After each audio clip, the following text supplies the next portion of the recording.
Munozviziva here kuti pane vanhu vanofunga kuti nekuti hauende kuchechi kwavo haunamati.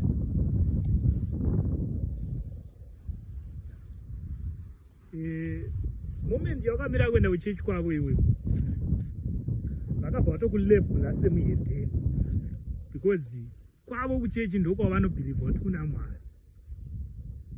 Zvakanaka kuti vaBhilivhe kuti kuchechi kwavo ndokuna Mwari, but also let us remind them kuti Mwari ari pese pese. Now uchiteerera unzwe nyaya ndoda kuudza muzuva ranhasi. That verse vanhu they take it for granted, but sometimes every day they speak it vari pamberi pevanhu vachitaura. Uri kunzwa? Ndavati ndikuudze nhasi kuti kuchechi kwenyu hakusiriko kuna Mwari kwega, kunongononga usitori naMwari zvachose futi. Mwari ane zvaanotaura kuvanhu vake chaivo chaivo vanomunamata. Ndoda kutoti nditore nyaya yaJesu nemukadzi weSamaria patsime paya irangarire. Vanoziva mavhesi, taurai tiri pavhesi ipi. Ina handizive mavhesi acho, right? Vandirongoza nyaya yemukadzi wemuSamaria. Mukadzi muSamaria. Unoona akasvika nguva yakabvunza Jesu zikanzi, madzibaba edu ainamata mugomo iri. Imimi ndo mama akuda futi kuita sei kunamatira. We know about Jewish and Samaritans. They couldn't see eye to eye because of some reasons. But now Jesu ari kunzi iye madzibaba edu ainamata, but imimi ndo mama akuti mauda kunamatira futi. Why kanjani? Muda kuita sei? Now you see kuti Jesu anosvika pakuumba mhinduro. Mhinduro iyo inofanira kuramba ichishanda muzuva ranhasi, because kana tichitaura kuti tiri maKristu kana tiri maChristians toteera mhinduro dzekwaJesu. Zvikanzi teerera murandakadzi, iwe teerera. Ichakwana nguva nazvino yatokwana kuti vanonamata Mwari vachamunamata mumweya nemuzvokwadi. Unonzwa? Hazvinonzi vanonamata Mwari vachamunamata muchechi yeUnited Methodist, kana kuti vachamunamata muchechi yeZioja, kana kuti vachamunamata munhingirikini ameno chechi nhingirikini. Hazvina kudanzwa. Hanzi vanonamata Mwari vachamunamata mumweya nemuzvokwadi. Urunzo? Now let's come back to our churches. Koko kwamuti kuna Mwari kokoko. Kangani uchirara nenzara? Wambopa testimony pachechi kuti zvakaoma mumba kwangu. Wongoti God shall bless you. God shall bless you. All will be right. All will be right. No, I'm not promoting unungo. But varume ngatiwirirane kuti pane nguva zvinosvika pakuoma, pakusungira munhu waMwari. But chatinongokwanisa chete kuitaura kwaari, it's about a blessing. God shall bless you. God shall bless you. Iwe blessing Mwari vakandiropafadza kare vakandipa imimi muri paside pangu. So why should you say God bless you, God bless you? Mwari vakandiropafadza kutondiisa kamuchechi munomu. Why should I continue to suffer? Ndakaropafadzwa ndakaiswa padhuze nemumwe munhu ari kunorasa zvinhu mubhini. After telling me God to bless me, manhero acho uri kuenda muchadya mosiya chikafu. You are not remembering kuti kune munhu waMwari ambotaura pamberi paMwari kuti ndine nzara.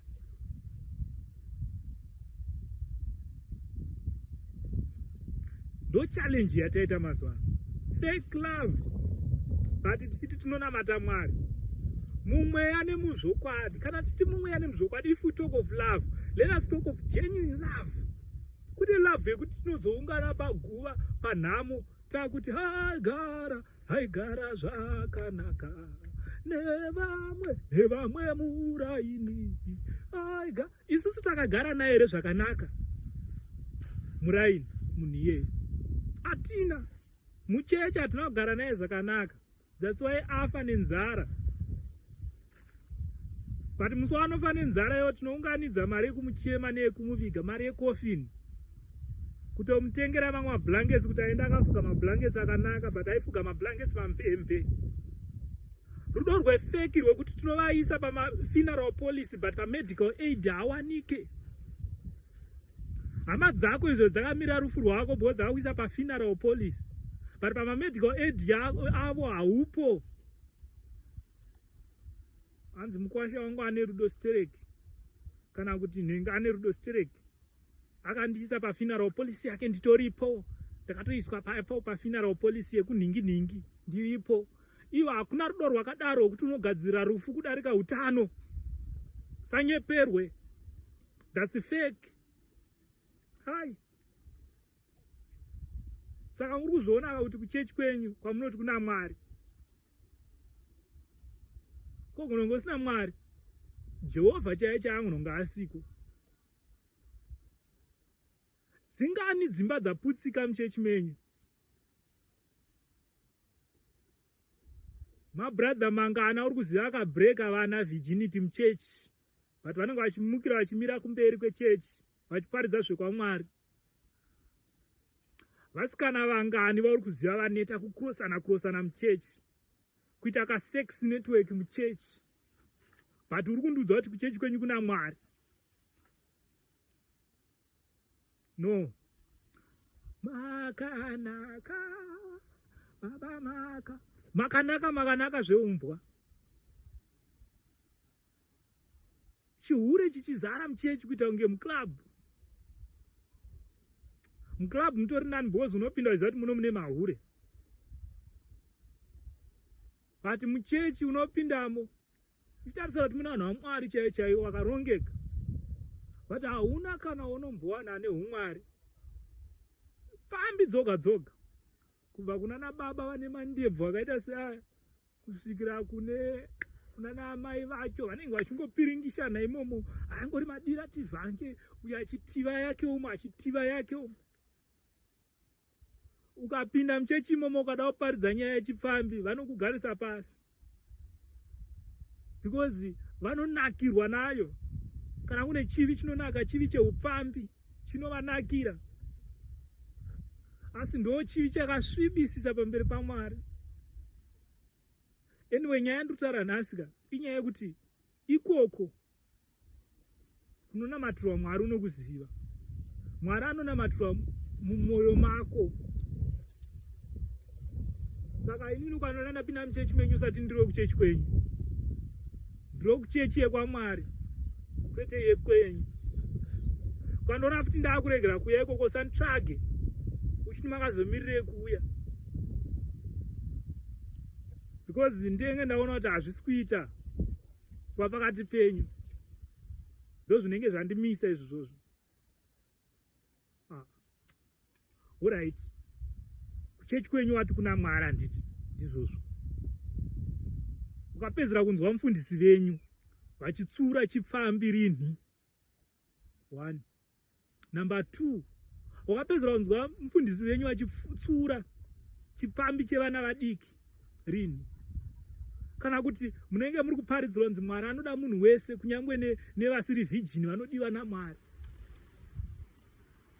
Mwanasikana wemuchechi menyu anzwa nekurara nevarume vevanhu, kuita kuchinjaniswa inonzi diwa ativa, simbonzi hakuna dhibhire mhuru muchechi imomo. People are encouraging prostitution at earlier ages. Hakuna kwaunombonzwa kunotaurwa dzidziso yekunzi vana ngavachengete umhandara hwavo, ngavasangoiswa pese pese. Hakuna. Never. Machechi haasi kupa mharidzo iyoyo. Hanzi tinenge tiita infringement of human rights. Human rights kuita sei kwacho? Get away man. Vandudze nyaya human rights panyaya yeumhandara. Vakomana woku nekokoko kuita competition yekubreak of virginity. At the end, now it's now a broken society, whereby even varume chaivo they just accept kuti I will just marry kunyangwe asiri virgin, ari virgin wacho ndomuwana kuti, because uri kuziva kuti wakatambisa vana vevanhu. Kana wanga usingatambisa vana vevanhu, you will seek for a virgin, and for sure you will seek for a virgin, unomuwana. Variko vamwe vana vakazvibata vakazvichengeta.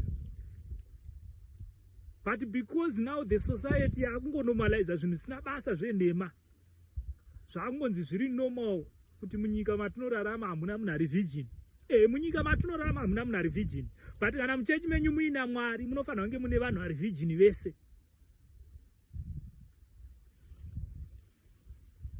Hanzi mutsvene wacho ndeupi?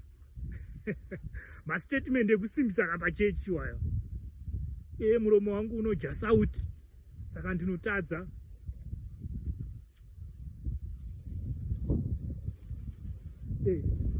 Watawe mutsvene wacho ndeupi? Tozati Pauro andara achiti hakuna mutsvene, asi kana tichitadza hatitadzi nebwoni. Hakuna anoregerwa anotadza nebwoni. Kutadza uchiisa tumastatement tusina basa, mutsvene wacho ndeupi? Saka kana musina mutsvene uyai mutijoine kubhawa. Ndeo tarutadza kutonyatsotengesa uko muchiita basa rekudisturba vanhu kunwa doro, muchivataurira zvinhu zvisina basa, muchiti mutsvene wacho ndiani. Saka kana pasina mutsvene endai mese munoita zvivi, because muri kutotadza muchiziva kuti hamusi vatsvene. Therefore hamusi mbeu dzekuenda kudenga. Saka garai kamangotadza. Because ukatadza chinhu 1 you are bound kukontinya kuramba uchitadza. Because iwe kutozvipa kuti ndiri wadevil, handisi mutsvene. Saka chandoda kuti ndikuudze hama yangu muzuva ranhasi ndechekuti usashore vanhu vasiri kuchechi kwenyu. Wanzo ndo message yangu.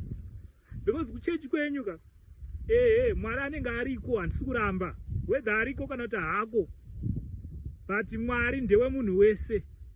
Mwari anoda tese. Ndo zvinhu zvaunofanira kuita zvaunofanira kudzidza. So that is the life which we are living. God is for us all, and God is supposed to help us all.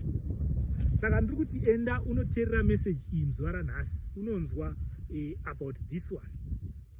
Kwete kungofamba uchitaura zvinhu zvisina basa. This is me, say Paulus Gerald Mills Benzai.